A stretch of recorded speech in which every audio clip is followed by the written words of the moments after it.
All right. My name is Rosa Weinberg. I teach design at Nuvu Studio. It's a... Oh. Better? Yes, much better. All right. I teach design at Nuvu Studio. It's a full-time innovation school for middle and high school kids in Cambridge. It's modeled after an architecture studio. I'm an artist and a licensed architect. I love to make things.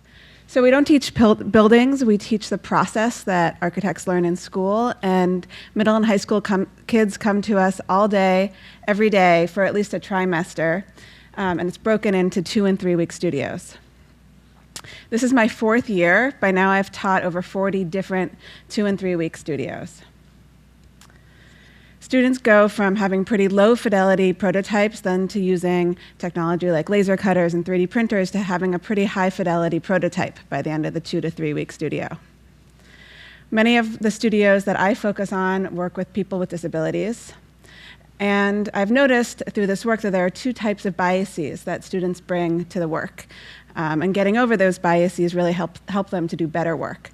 These 2 biases are implicit bias and functional fixedness. So with implicit bias, I really want students to pay attention to the assumptions that they bring to people and problems. To paraphrase Nelson Mandela via Obama, people aren't born with implicit bias, but by the time that they're teens, they've started to develop it. Functional fixedness is a term that comes from psychology that I found in an article by Anthony McCaffrey in the Harvard Business Review. Functional fixedness refers to the assumptions that you bring to objects or technology, and it makes it difficult to work creatively and to think about sort of limitless possibilities.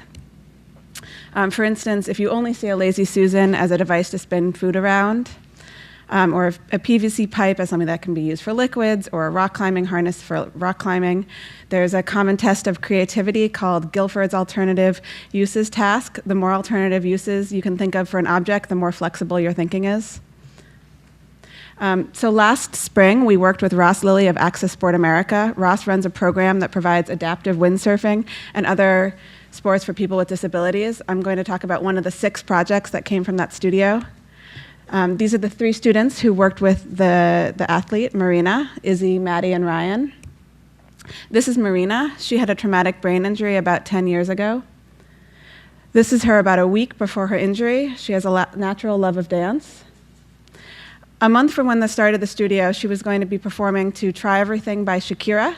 Marina wanted to dance without being held. One of the students was a diver, and she showed her team this video, which led the students to start thinking about something like this, which was nixed by Ross because of this association. The students remembered a quote from the initial interview about how Marina's sister would come to the hospital and dance with her.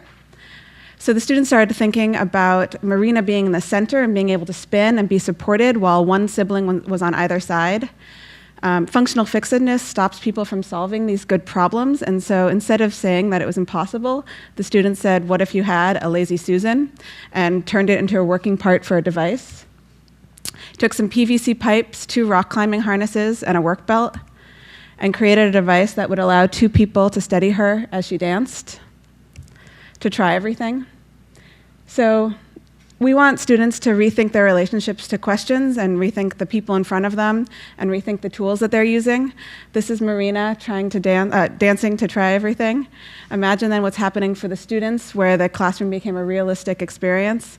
It's not only that we're not doing an existing building or wearable or product, but what this made possible for Marina was matched by what happened for the students. And thank you.